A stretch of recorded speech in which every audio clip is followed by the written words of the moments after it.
नमस्कार दोस्तों, आज होगी ये 20 जुलाई और आज के मुख्य समाचार इस प्रकार हैं। मोदी सरकार दे रही है 72,000 रुपये पेंशन।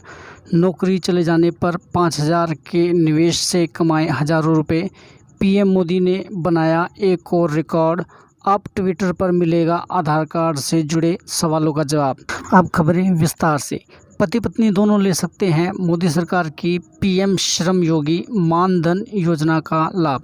मोदी सरकार ने असंगठित क्षेत्र के श्रमिकों जैसे घरेलू कामगार, रिक्शा चालक, धोबी और खेतिहर मजदूर जैसे लोगों के लिए प्रधानमंत्री श्रम योगी मानधन योजना शुरू की है। दरअसल इन लोगों के पास बचत जैसी कोई चीज़ नहीं होती और बाकी लोगों की तरह इन लोगों को भी हक है कि इनका बुढ़ापा भी चैन से कटे। इसलिए कोरोना महामारी के बीच प्रधानमंत्री मोदी द्वारा प्रधानमंत्री श्रम योगी मान योजना की शुरुआत की गई है। इसके लिए पहले आपको रजिस्ट्रेशन कराना होगा। इस स्कीम के तहत केंद्र सरकार 60 साल की उम्र के बाद इस क्षेत्र में काम करने वालों को सालाना 36,000 की पेंशन देती है। खास बात यह है कि इस योजना में पति पत्नी दोनों भागीदार हो सकते हैं और उस सूरत में आपको 72,000 सालाना पेंशन का लाभ मिल सकता है। इस योजना का फ़ायदा कौन लोग उठा सकते हैं? जिनकी उम्र 18 से 40 साल है, जिस व्यक्ति की इनकम 15,000 से कम है। स्कीम के तहत हर महीने कामगार को 3,000 की पेंशन मिलेगी। आपके पार्टनर की इस समय मृत्यु हो जाने पर फैमिली पेंशन का भी प्रावधान है। बाकी योजनाओं की तरह इस योजना में भी कोई भी व्यक्ति पेंशन खाते में जितना योगदान करेगा उतना ही योगदान सरकार की ओर से किया जाएगा। जीएसटी चोरी करने वाले निर्यातकों का होगा code cancel. Federation of Indian expert organisation ने सरकार को सुझाव दिया है कि वह जोखिम वाले निर्यातकों को कारण बताओ नोटिस जारी करे। यह notice integrates goods and service tax के तहत धोखाधड़ी से रिफंड करने वालों के खिलाफ जारी हो। 1,377 निर्यातकों ने धोखाधड़ी से 1,875 करोड़ रुपए की आईजीएसटी वापसी का दावा किया था और यह सभी लापता हैं। फियो के चेयरमैन ने कहा है कि अगर यह जवाब नहीं देते हैं तो डीजीएफटी को उनके आयात निर्यात कोड को निलंबित करने की कार्रवाई शुरू करनी चाहिए, जिससे वे आगे के निर्यात आयात के लिए अयोग्य हो जाएं। रतन टाटा के क्लब में जुड़ेंगे अनुराग तिवारी। 18 वर्ष के अनुराग तिवारी पूर्व यूपी के सारासंग गाँव में रहते हैं। जल्द ही यह गाँव चर्चित होने वाला है। इसका कारण यह है कि अनुराग अब तक रतन टाटा के क्लब में जुड़ गए हैं।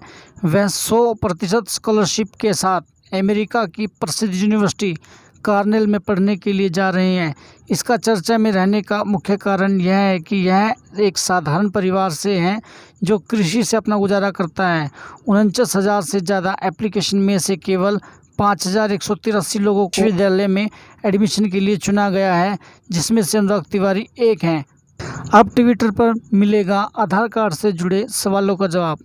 जी हाँ, आधार कार्ड एक बेहद अहम दस्तावेज हो गया है। आजकल बच्चे के एडमिशन से लेकर सभी सरकारी योजनाओं का लाभ लेने के लिए यह ज़रूरी है। अगर आपको भी आधार कार्ड से लेकर कोई समस्या है या इसको लेकर आपके मन में कोई सवाल है तो ट्वीट कर उसका हल जान सकते हैं। इसके लिए आपको @UDI पर ट्वीट कर सकते हैं। इसके अलावा आधार कार्ड के रीजनल ऑफिस का भी आधिकारिक ट्विटर हैंडल दिया गया है, जहां भी आप अपनी शिकायत कर सकते हैं। रामलला मंदिर की लागत पर आएगा 1 अरब रुपए का खर्चा।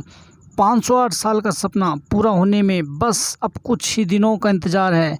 अयोध्या में रामलला का मंदिर बनने जा रहा है। इसकी ऊंचाई 33 फीट बढ़ाकर 161 फीट कर दी गई है। 5 गुंबद पर सहमति बनी हुई है।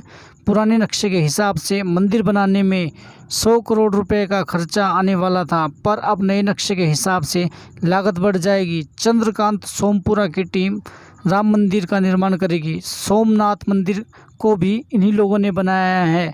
मंदिर परिसर क्षेत्र का दायरा 100 से 120 एकड़ में होगा। कोरोना काल में चली गई नौकरी तो 5,000 रुपये से शुरू करें काम, कमाएं 1,000 रुपये। जी हाँ दोस्तों, कोरोना काल में करोड़ों लोगों की नौकरियां खतरे में हैं। ऐसे में कमाई का एक नया जरिया सामने आ गया है। अगर आपकी उम्र 18 वर्ष से ज़्यादा है और आप 8वीं या उससे ज़्यादा पढ़े लिखे हैं तो आप पोस्ट ऑफिस की फ्रेंचाइजी लेकर भी कमाई कर सकते हैं। खास बात तो यह है कि आपको मात्र 5,000 ही खर्च करने होंगे और आप उससे काफ़ी अच्छी इनकम कर सकते हैं। इसमें आप registered article, speed post article की booking, money order, registry postage, stamp, postal stationery और मनी ऑर्डर फॉर्म बेचकर कमाई कर सकते हैं।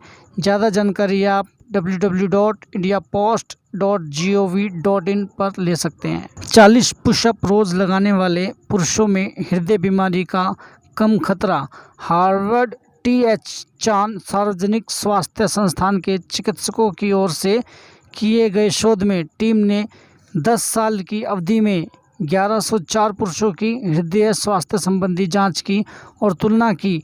यह सभी प्रतिभागी 40 वर्ष के थे। शोध की शुरुआत में चिकित्सकों ने शारीरिक परीक्षण के लिए पुशअप को शामिल किया। 10 साल के दौरान प्रतिभागियों में 37 ऐसे प्रतिभागी थे जिन्हें 10 या इससे कम पुशअप करने वाले प्रतिभागियों की तुलना में हृदय संबंधी समस्या होने की संभावना कम थी। जिसका जितना फिटनेस स्तर अधिक था उतनी ही हृदय संबंधी बीमारी की दर कम थी। शोध के आधार पर 40 या उससे अधिक पुशअप करने वाले प्रतिभागियों को 96% तक हृदय संबंधी रोगों का कम जोखिम नजर आया। चिकित्सकों के अनुसार पुशअप करने से पूरे शरीर की मांसपेशियां काम करती हैं। इससे शरीर भीतर से मजबूत होता है और कैलोरी बर्न होती है। PM मोदी की एक और उपलब्धि। माइक्रो ब्लॉगिंग साइट्स ट्विटर पर प्रधानमंत्री नरेंद्र मोदी ने एक और कामयाबी हासिल की है। PM नरेंद्र मोदी के ट्विटर अकाउंट पर फॉलोअर्स की संख्या 60 मिलियन यानी 6 करोड़ हो गई है। इस वक्त PM मोदी को ट्विटर पर 6 करोड़ लोग फॉलो करते हैं। प्रधानमंत्री नरेंद्र मोदी ट्विटर पर भारत ही नहीं दुनिया के उन नेताओं में शामिल हैं जिन्हें सबसे अधिक फॉलो किया जाता है। बता दें कि फॉलोअर्स के हिसाब से इस वक्त ट्विटर पर सबसे बड़ी हस्ती अमेरिका के पूर्व राष्ट्रपति बराक ओबामा हैं। ओबामा को PM मोदी से दोगुने लोग फॉलो करते हैं। वाराणसी, इंदौर समेत 6 हवाई अड्डे प्राइवेट कंपनियों को दिए जाएंगे। केंद्र सरकार ने देश के 6 और हवाई अड्डों को प्राइवेट कंपनियों को देने की तैयारी शुरू कर दी है। इसको लेकर भारतीय विमानपत्तन प्राधिकरण ने कैबिनेट नोट तैयार कर लिया है। इस प्रस्ताव को इसी महीने मंत्रिमंडल की मंजूरी मिलने की उम्मीद है। इससे पहले भी पब्लिक प्राइवेट पार्टनरशिप के तहत 6 हवाई अड्डों को दिया जा चुका है। 12 हवाई अड्डों पर निजी संचालक कंपनियों की ओर से 13 रुपये के निवेश की उम्मीद है। अब एक ही प्लान में लीजिए मोबाइल DTH और ब्रॉडबैंड का मज़ा। जी हाँ दोस्तों, इन दिनों मोबाइल DTH और ब्रॉडबैंड सर्विस घर घर में पहुंच गई हैं। ऐसे में यूजर को सभी का अलग अलग रिचार्ज कराना पड़ता है। लेकिन दिग्गज टेलीकॉम कंपनी एयरटेल की एक सर्विस ऐसी है जहां आपको एक ही साथ postpaid mobile connection, DTH connection, broadband plus landline connection की सुविधा मिल जाती है। यहाँ हम आपको ऐसे ही प्लान के बारे में बता रहे हैं जिसकी कीमत 899 रुपये से शुरू 899 रुपये है। यह सबसे सस्ता फन एयरटेल प्लान है। इसमें आपको 2 सर्विस की सुविधाएं, 2 लोगों के लिए मोबाइल कनेक्शन और DTH सर्विस मिल जाती है। पोस्टपेड सर्विस में दोनों यूजर्स को अलग अलग 75 GB डाटा हर महीने मिलता है। कॉलिंग अनलिमिटेड रहती है। वहीं DTH सर्विस में 350 की कीमत वाले TV चैनल पैक के लिए OTT एयरटेल एक्सट्रीम बॉक्स मिल जाता है।